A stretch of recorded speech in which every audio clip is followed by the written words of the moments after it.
Bien le bonjour chez vous, mesdames et messieurs. Le ciel est beau, il fait 12 heures chez nous en Côte d'Ivoire. Mesdames et messieurs, bonjour et bienvenue sur le plateau de Midi d'Afrique. Quelle joie de vous retrouver à cette heure de la journée. Nous vous souhaitons un très bon appétit si vous êtes évidemment à table. Une heure de plus au Cameroun, en Angola. Dans tous les cas, vous faites bien de nous suivre, mesdames et messieurs. Au menu de ce magazine, eh bien, on sera avec le pasteur Licré dans la rubrique rectificatif. Une rubrique qui vous permet de rectifier vos différents comportements et en tant qu'enfant de Dieu. Ensuite, on ira avec les invités de la DCM dans Espace Annonce. Et pour finir, nous serons avec le docteur Youzon dans la rubrique médicale Tout se guérit. Restez très bien ici en compagnie de ce clip. À tout de suite avec le pasteur Licré.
Il était sur notre plateau pour nous enseigner la parole, pour nous faire du bien, et ce à travers les paroles de la Bible. Lui, c'est le pasteur Licré dans la rubrique rectificatif. Je vous prie de suivre cet élément et on reviendra tout à l'heure.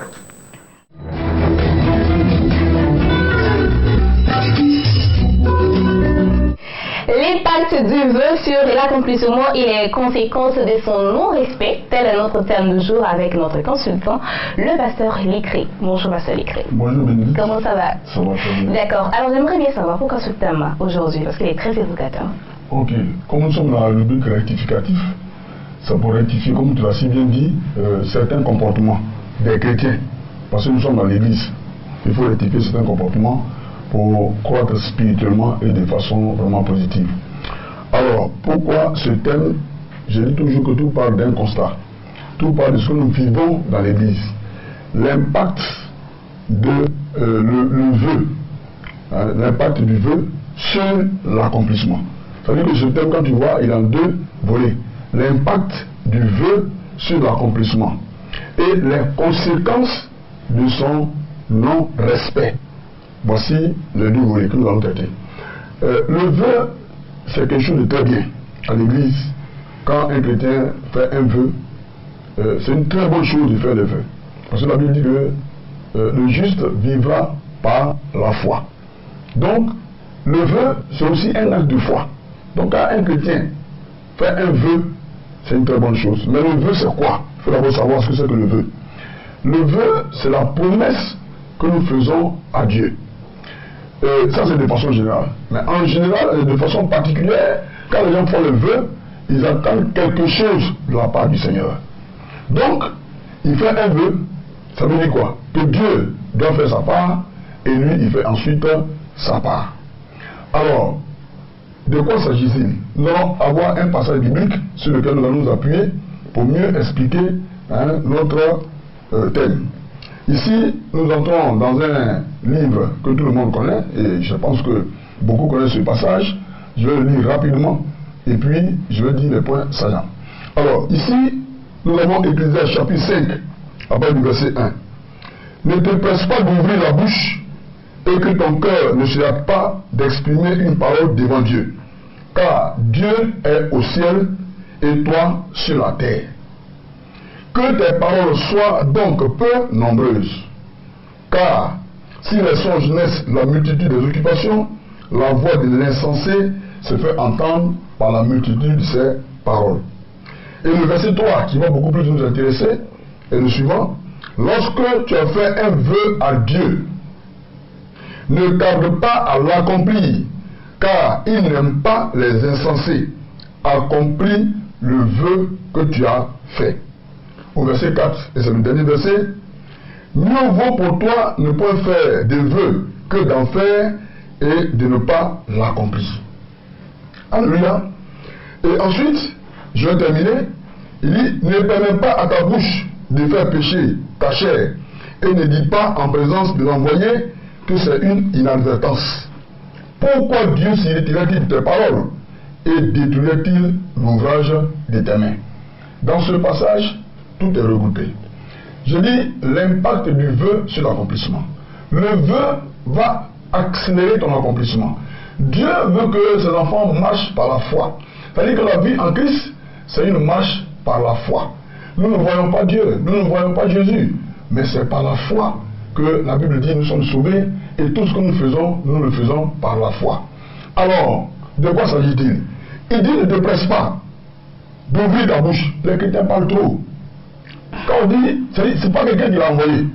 Personne ne lui a dit de faire quoi que ce soit. C'est lui-même qui se lève un matin et il dit, je veux un vœu d'1 million ou de 2 millions si Dieu me donne du travail. C'est un exemple que je donne.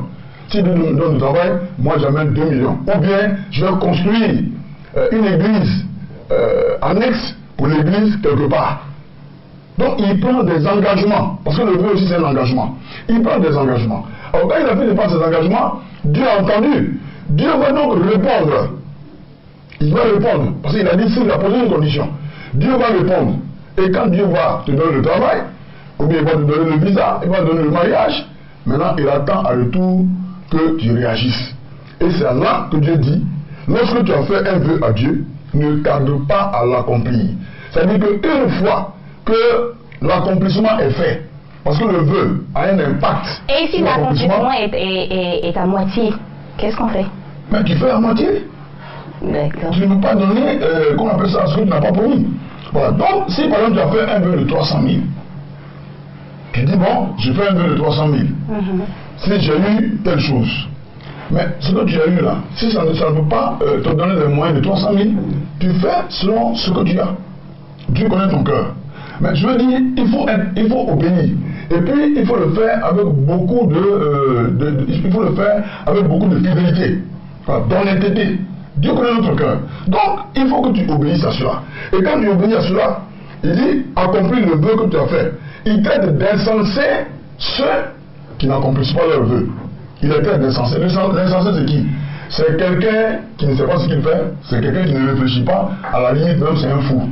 Il ne sait pas ce qu'il fait. L'insensé, c'est un fou. Donc, Dieu traite d'insensés ceux qui n'arrivent pas à accomplir leur vœu. Il dit, mieux vaut pour toi ne point faire des vœux que d'en faire et de ne pas l'accomplir. Donc, ça veut dire quoi? Que c'est toi-même qui prends l'engagement. Personne ne t'oblige. Les chrétiens, souvent, ils veulent se faire voir. C'est une bonne chose de se faire voir. C'est une bonne chose. Mais une autre chose, et la meilleure, est d'honorer ce que tu as dit devant Dieu. Ce que tu as pris comme engagement. Parce que Dieu, lui, il va toujours honorer son engagement. Tu l'as évité. Et par ce vœu-là, il va accomplir. C'est ça que nous disons que le vœu a un impact sur l'accomplissement. Lorsque vous dites que c'est une bonne chose de se faire voir, c'est-à-dire le chrétien qui vient à la chair pour dire non, si Dieu me donne ça, moi je fais ça. Est-ce que c'est d'abord bien de venir s'arrêter à la chair pour dire que je vais faire ça devant tout le monde? On peut le faire. On peut le faire. Vous savez, il y a plusieurs catégories de chrétiens. Il y en a qui le font sans vraiment façon, c'est-à-dire que sans orgueil, ils le font de tout leur cœur, et ça, c'est pour dire aux yeux de Satan et ses suppôts que moi, voici ce que je vais faire si j'ai telle chose devant Dieu. Tu comprends? Donc on peut le faire, ça t'engage. Et comme tu l'as dit publiquement, tu es obligé de respecter. Mais il y en a par exemple, ils ne le disent pas. Et comme ils ne l'ont pas dit, ils se disent, bon écoute, moi je ne l'ai pas dit publiquement, donc je ne suis pas obligé. Oh Dieu, c'est ce qui se passe dans ton cœur. Les hommes ne savent pas que tu as fait le vœu, mais Dieu lui sait que tu as fait le vœu. C'est lui qui nous a créé, il connaît notre cœur. Tu vois? Donc, maintenant, qu'est-ce qui se passe? Il dit les conséquences de son non-respect. Le fait de ne pas respecter, le fait de ne pas honorer le vœu, le fait de ne pas accomplir le vœu a des conséquences très graves. Et nous le lisons dans le verset 4. Il nous dit ceci. Il dit, pourquoi Dieu s'irriterait-il de tes paroles? Ça veut déjà dire que Dieu va se mettre en colère contre toi. Parce qu'il n'a pas accompli le vœu. Deuxièmement, il dit, et détruirait-il l'ouvrage de tes mains? Donc Dieu va détruire l'ouvrage de tes mains.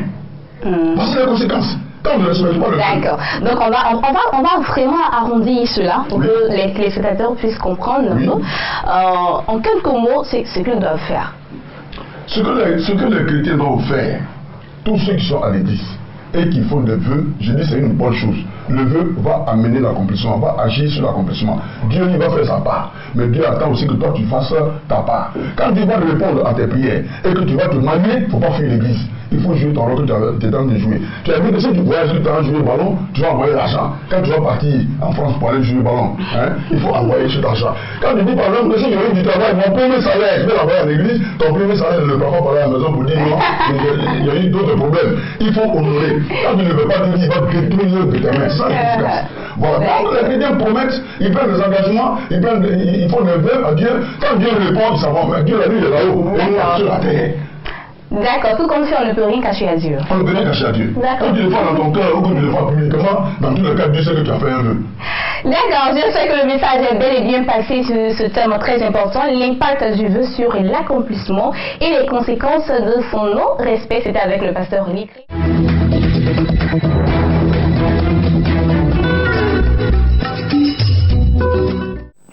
La parole est lancée. J'espère que vous avez été enseignés grâce à ce que le pasteur Likri nous a enseigné. À présent, nous partons avec Espace Annonce. Espace Annonce, nous sommes avec le frère Ngaïta Narcisse. Il est là au nom de la Reconnaissance Organisation et la Voix de l'Expérience pour annoncer un concert de reconnaissance 2016. Bonjour. Et bonjour. Comment ça va?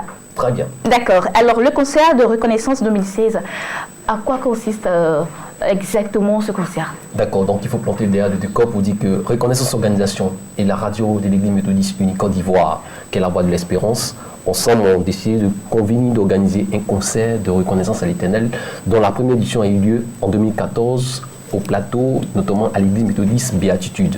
Et remet encore le couvert en cette année 2016, donc d'où le concert reconnaissance. Concert reconnaissance pour dire merci à l'Éternel pour tous ses bienfaits. D'où le thème, mon âme bénit l'Éternel, oublie quel de ses bienfaits, tiré de Psaume 103, verset 2.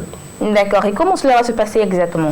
Donc il faut dire que c'est un concert où il y aura une pléiade d'artistes, donc de chantres qui viendront pour conduire le peuple dans un temps de louange et un temps d'adoration. Donc parmi les chantres, nous avons le pasteur Emmanuel Apata, nous avons Melussi, nous avons Pensé Cela, nous avons Master Nkwase, et puis nous avons aussi le groupe Eden, donc j'aimerais dire Cora. Voilà. D'accord, alors pourquoi avoir organisé ce concert de reconnaissance? Donc comme je le disais, nous avons mis une raison de dire merci à l'Éternel. L'homme nous fait du bien, nous lui disons merci. Mais pourquoi pas à l'Éternel? Souvent dans nos prières, on passe le temps de toujours lui demander. Pourquoi ne pas s'arrêter pour lui dire Seigneur merci pour toutes les bontés que tu nous as manifestées, pour le souffle de vie que tu nous permets de vivre, de manifester aujourd'hui, ou en ce temps, durant plusieurs années, je suis là, peut-être il y a 70 ans, j'ai 10 ans, j'ai 2 ans, j'ai 3 ans, tout ça, je venir lui dire merci. Mais aussi parce qu'il est celui qui nous pardonne et qui ne tient pas compte de nos iniquités, par moment qui nous ouvre son cœur plein d'amour pour nous bénir. Et je sais qu'il y a quelqu'un qui m'écoute, à qui Dieu a fait une grande bénédiction, une grande promotion. C'est une raison pour venir à ce concert. D'accord, où est-ce que ça va se tenir? Dans ce concert, on va lieu, donc le lieu c'est le temple de l'église méthodiste unique Côte d'Ivoire de Jubilé. Donc Cocody, quand vous prenez rue des Ambassades, juste après l'école Sainte-Marie, sur le même prolongement, juste après l'université. Donc l'église méthodiste est là. Donc ce sera ce lieu-là qui va recevoir tous ceux qui viendront. Et ce sera pour une date qu'il faudra bien noter, le 6 mars 2016, l'heure 15h. D'accord, on va donner des contacts pour avoir de plus en plus d'informations. Avant de donner les contacts, j'aimerais dire qu'il y a un droit de participation. Donc les tickets sont à 2000 francs et les VIP à 5000. Les points de vente sont la radio, la Voix de l'Espérance qui est située donc à Cocody, donc à rue des Ambassades, toujours dans l'enceinte même de l'église du Jubilé. Et puis nous avons la radio Chandelier, située à Yopougon. Et puis nous avons Fréquence Vie. Et toutes les librairies Adoration que vous connaissez même ici, même à Abidjan, sont les points de vente et toutes les églises locales des méthodistes unis Côte d'Ivoire. Et puis pour les contacts téléphoniques, il faut retenir ces numéros 58 42 58 99, 58 42 58 99 ou le 57 30 23 31 33 57 23 31 33 sont les contacts téléphoniques que vous pouvez nous joindre. D'accord. C'est un moment qu'il faut venir parce que ce sera inédit. D'accord, merci beaucoup Ngata Narcisse. Il était là pour annoncer ce concert de reconnaissance 2016. Tout contact pour avoir des informations, le 57 23 31 33, le 58 48 58 99. Nous sommes avec l'évangéliste Jean Cyril. Il est de l'église évangélique La Bénédiction. Il est là pour parler d'un programme 3 jours de croisade et de délivrance. Comment ça va chez vous? Bonjour encore Bénédicte. Voilà, nous sommes sur ce plateau pour rappeler à tous les fidèles téléspectateurs de la télévision, la chaîne Béni, qu'il y aura du côté de Yopougon Saint-Pierre-Marie un programme inédit, une croisade de délivrance, de miracles, de guérison. Donc nous sommes sur ce plateau encore pour inviter quelqu'un à participer à ce grand événement. Et ce programme est dénommé « C'est aujourd'hui ton miracle ». Bien aimé, il est écrit dans Ésaïe chapitre 8, verset 23, que les ténèbres ne régneront pas toujours. Les ténèbres, avaient régné dans ta vie. Hier, tu étais malade. Hier, tu étais opprimé. Hier, tu étais stérile. Hier, tu étais célibataire. Aujourd'hui, c'est ton miracle. Si tu viens à ce programme, tu verras ce que Dieu n'a pas encore fait dans ta vie. Parce que Dieu est sur le point de faire des choses extraordinaires. Et déjà, parlant des orateurs, nous aurons le révérend Pavoski qui nous vient de la France, qui est déjà arrivé. Voilà, il est déjà en Côte d'Ivoire. Et nous aurons également... le révérend pasteur Sam, un homme de miracle, un homme de guérison, un homme puissant, un homme que Dieu a visité, un homme qui est véritablement béni et sa bouche est autorisée. Tu es sûr que si tu parles sur ta vie, Dieu fait des choses extraordinaires parce que c'est un homme, waouh, que Dieu utilise puissamment en Côte d'Ivoire. À côté de lui, nous avons le prophète Franck Assaré. Le prophète Franck Assaré est un homme qui n'est plus à présenter à la nation ivoirienne parce que c'est quelqu'un, quand tu te regardes, il peut te donner ton nom, il peut te raconter ton histoire, il peut te donner même ton numéro de téléphone pour te dire que Jésus agit encore aujourd'hui. De tels hommes, la Côte d'Ivoire en recherche et la Côte d'Ivoire a besoin de ces personnes-là. Nous avons aussi Maman Sylvia, notre mère, wow, une femme que Dieu a oint, une femme qui a des yeux pour voir au travers de la Bible. C'est-à-dire que la Bible est comme un film devant elle parce que Dieu lui a donné ce don-là de pouvoir enseigner, de pouvoir parler à un cœur qui est meurtri et automatiquement quand tu l'écoutes, tu es guéri, tu es rassasié, tu n'as plus envie de te lever parce que c'est une femme, waouh, qui est véritablement béni, qui est oint et que Dieu fait des choses extraordinaires avec lui. D'accord, donc on va donner le lieu. Voilà, le lieu, déjà, je rappelle, c'est aux côtés de Yopougon Maroc Saint-Pierre-Marie. C'est un grand stade. Déjà, les gens nous appellent partout pour pouvoir avoir des informations. Les gens se mobilisent de Korogo, de Man, de Yamoussoukro, de Bouna, en tout cas de toute la Côte d'Ivoire. Et je crois que ça sera un moment merveilleux. On attend plus de 10 000 personnes et Dieu est en train de faire certain nombre de choses. Wow. Il y a des gens qui déjà sont sur le lieu, qui dorment là-bas parce que Dieu est en train de faire quelque chose d'extraordinaire dans la vie. D'accord, on va donner les contacts pour vous joindre. Voilà. Avant de donner les contacts, c'est de 18h à 22h. Le programme a lieu le mercredi, c'est-à-dire le mercredi demain, de 18h à 22h. D'accord. Voilà. Les contacts? Les contacts à présent, 49 04 21 22, 49 04 21 22 et le 02 09 31 26. Merci beaucoup, évangéliste Jean Cyril. Il était là au nom de l'église évangélique La Bénédiction. Il était là pour annoncer ce programme 3 jours de croisade, de délivrance, de miracle qui aura lieu demain 24 février et ce sera au stade du collège Saint-Pierre-Marie de Yopougon. Les contacts, le 49 04 21 22, le 02 09 31 26. À présent, nous partons avec la rubrique médicale et tout se guérit en compagnie du docteur Yusa.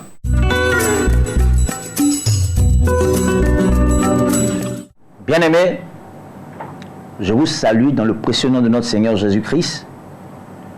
Vous savez, il y a des gens qui m'ont appelé pour me poser la question de savoir pourquoi j'aime parler tant de Jésus. Parce que vous êtes en train de parler de santé comme si la guérison, ce n'est pas aussi scientifique. J'aimerais rappeler à toutes ces personnes qui m'écoutent. Platon a dit une phrase qui a attiré mon attention. Pendant que j'étudiais, il a dit ceci. Vouloir la tête, indépendamment de tout le corps, est une absurdité. Le corps, à son tour, ne peut être guéri qu'avec l'âme. Et si les médecins sont impuissants contre la plupart des maladies, cela tient à leur ignorance de l'ensemble de ce qu'ils ont à soigner. l'homme étant tripartite, ce n'est pas l'école seulement. Après avoir fait les facultés de médecine, on n'enseigne pas l'âme du patient. Pour dire que il y a des maladies qui sont liées typiquement au domaine matériel, physique, et il y a des maladies qui sont liées à l'âme. Alors il faut prendre l'homme dans toute sa tridimension. L'homme étant tripartite, je crois que aujourd'hui, on ne peut pas dissocier la spiritualité de la science. Parce que les deux vont ensemble. Si aujourd'hui, dans certains hôpitaux, on voit des centres de prière, que ce soit des mosquées, que ce soit des églises, dans des lieux, dans des centres de santé, c'est pour vous dire qu'on ne peut pas ignorer la dimension spirituelle de l'être humain. C'est pour cette raison que je parle toujours de Jésus. Parce que étant chrétien, la Bible dit une chose. Dans le livre de Psaume 103, à partir du verset 3 au verset 6, « Je suis l'Éternel qui pardonne toutes vos iniquités, qui vous guérit de toutes vos maladies et qui vous rajeunit comme l'aigle. » Je voudrais venir à ces paroles-là, ces paroles fortes, qui dit qu'une chose, ce n'est pas seulement de guérir quelqu'un, mais de le rajeunir. Cet après-midi, je voudrais m'atteler sur ce côté-là. Parler de la sénescence précoce. Sénescence synonyme de vieillissement précoce. Vous savez, beaucoup de médicaments qui avaient été prescrits depuis des années. Quelques années après, nous avons découvert qu'il fallait retirer ces médicaments du marché parce que ces médicaments ont commencé à provoquer des maladies, des maladies complexes et qui ont provoqué beaucoup de complications qui sont difficiles à maîtriser de nos jours. Alors qu'il y a une simplicité beaucoup plus efficace pour être en bonne santé et vivre longtemps. C'est l'hygiène, une alimentation équilibrée. Alors, quand on parle de sénescence, parler de vieillissement, tout le monde a appelé à vieillir, bien entendu, mais il faut vieillir longtemps. Et c'est pourquoi la Bible dit, le plus grand désir de Dieu, c'est que nous vivons longtemps pour que nous rendons témoignage de ses bienfaits. Bien-aimés, aujourd'hui nous commençons à assister à des maladies qui sont liées aux personnes âgées. C'est ce que nous sommes en train de voir, même chez les jeunes gens. Les problèmes de santé compliqués. Le diabète, l'hypertension, l'obésité, des malformations, des problèmes des scléroses, de certains tissus, des atrophies, ça et là. Des maladies qu'on considérait comme des maladies liées aux personnes d'un certain âge. Aujourd'hui, on les voit. Mais cela est dû à quoi? À la mauvaise médication. Nous nous soyons très mal. Nous mangeons mal. Nous nous soyons mal. Nous ne dormons pas. Nous ne faisons que faire tout ce qui peut affecter notre physique. C'est pour cette raison que nous observons le problème du vieillissement précoce. Alors, le naturel a toujours été au rendez-vous pour rajeunir. Alors, c'est pourquoi Gandhi le disait que la nature a tout pour répondre aux besoins de tous. Nous, au Centre médical Naissance pour ma vie, qui est spécialisé en gérontologie, nous encourageons les personnes à venir prévenir les maux, des maladies qui sont liées aux personnes d'un certain âge. Alors, la prise en charge des personnes d'un certain âge coûte cher. C'est pourquoi au Centre médical Naissance pour ma vie, nous avons d'autres façons de prendre en charge les personnes âgées pour leur apporter la santé. Et pour nous les jeunes, prévenir des maladies liées aux personnes du troisième âge. C'est pour cela que j'invite à toutes ces personnes de venir au Centre médical Naissance pour ma vie pour que nous puissions prendre en charge ton grand-père. Cet homme, il est couché, tu n'as pas envie qu'il meure. Parce que la mort d'un sage, d'une personne âgée, c'est comme un laboratoire qui est enfumé. C'est pour cela que nous avons besoin de nos papas, de nos mémés, de nos pépés qui sont sur le lit des hôpitaux. Alors, il y a des médicaments qui sont appropriés aux personnes d'un certain âge. Il y a des médicaments qui sont nocifs pour les personnes d'un certain âge à cause de ce que leurs organismes sont atrophiés, sont incapables de répondre à des besoins physiques. Parce que le vieillissement, c'est quoi? C'est lorsque une personne est vieille, c'est celle qui est dans l'incapacité de répondre à un besoin physique. On peut être jeune et ne pas aussi répondre à des besoins physiques. Alors, c'est pour dire simplement que la jeunesse est réservée pour tout le monde. Un organisme fort, puissant, efficace, qui répond à tout besoin est jeune. Nous vous encourageons à venir au Centre médical Naissance pour ma vie pour qu'on prenne en charge tout ce qui est problème de santé lié aux personnes du troisième âge. Que Dieu te bénisse et à la semaine prochaine si Dieu le veut.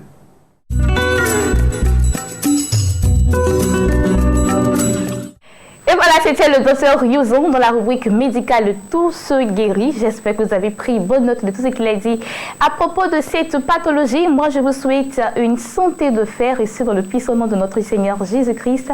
C'est ici que je vous dis au revoir. J'ai été très heureuse d'être avec vous en ce jour. Rendez-vous demain, 12h GMT, bien sûr, sur le même canal, le canal de votre bénédiction. Et n'oubliez pas, vous pouvez nous voir et nous revoir sur www.beni.tv et que l'Éternel vous bénisse. Au revoir. Les méchants se sont levés contre moi, Seigneur. Je t'appelle au secours, mon Jésus. Je t'appelle au secours, mon Papa. Ne me laisse pas, Seigneur. Nyamie, nyamie, nyamie, nyamie, nyamie, nyamie, nyamie,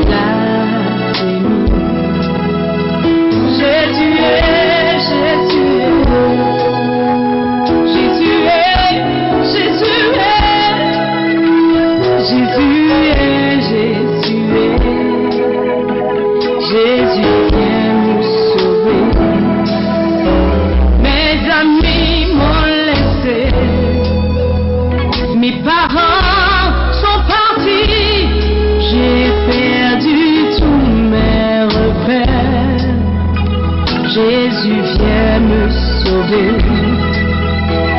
Mes amis m'ont quitté et mes parents m'ont laissé. J'ai perdu tous mes repères. Jésus, viens me sauver.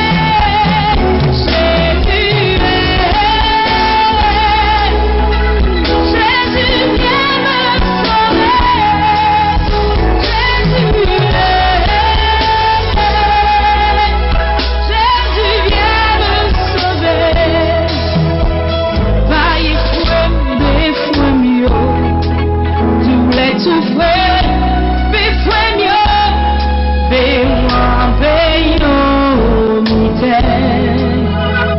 Nyamie blademi